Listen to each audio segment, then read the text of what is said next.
Bonjour à tous, je suis heureux de vous retrouver pour ce point d'actualité du vendredi 17 septembre. Un point d'actualité sur la situation Covid dans le département. La situation s'améliore puisque le Loir-et-Cher est en vert actuellement, département le mieux placé de la région Centre-Val de Loire. Sur le taux d'incidence, qui est un des points les plus marquants, nous sommes dans le Loir-et-Cher à 44,20. Je rappelle que le taux préoccupant, c'est le taux de 50. Donc nous sommes en dessous de ce taux de 50, seul département de la région Centre-Val de Loire. Concernant les hospitalisations, nous avons 3 personnes en hospitalisation de réanimation dans le département et 7 personnes hospitalisées en soins conventionnels.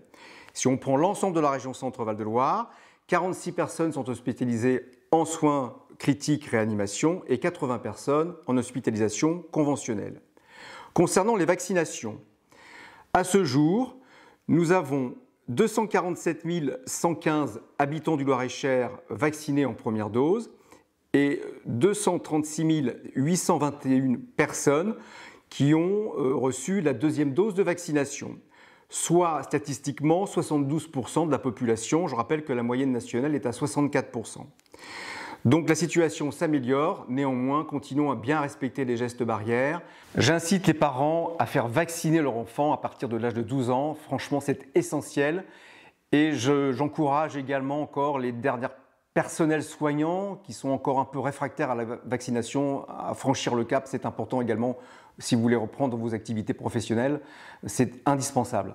Lundi, nous avons eu une commission permanente avec l'ensemble des élus où nous avons traité 45 dossiers importants sur la protection de l'enfance, sur les conventions d'objectifs partagés pour l'attractivité des métiers du grand âge, sur l'accueil d'apprentis également au sein de nos services du conseil départemental et également sur la création d'une commission ad hoc qui va suivre l'évolution de notre dossier Cité du numérique.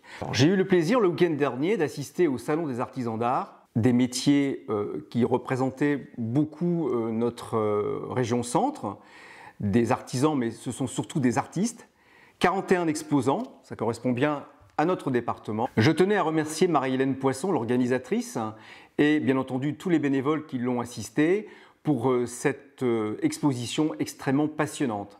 Des invités de marque cette année avec la garde républicaine, en particulier les métiers de la sellerie, les maréchaux ferrants et les casquiers. Rendez-vous l'année prochaine pour découvrir tous ces métiers. C'est un salon extrêmement passionnant et vous allez apprendre beaucoup de choses.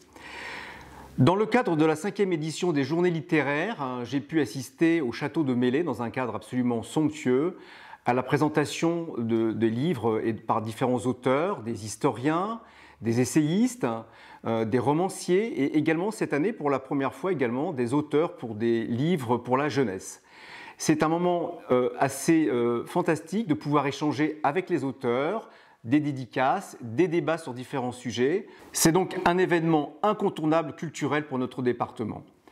Opération Une journée au château, du 18 septembre au 17 octobre. Les Loir-et-Chériens sont invités à venir visiter gratuitement 3 châteaux cette année, le château de Celles-sur-Cher, le château des Aignimes à Frédval et nous sortons un peu des frontières pour le château du Clos Lucé, dernière demeure de Léonard de Vinci. Vous devez prendre et réserver vos billets sur le site internet du département, département41.fr.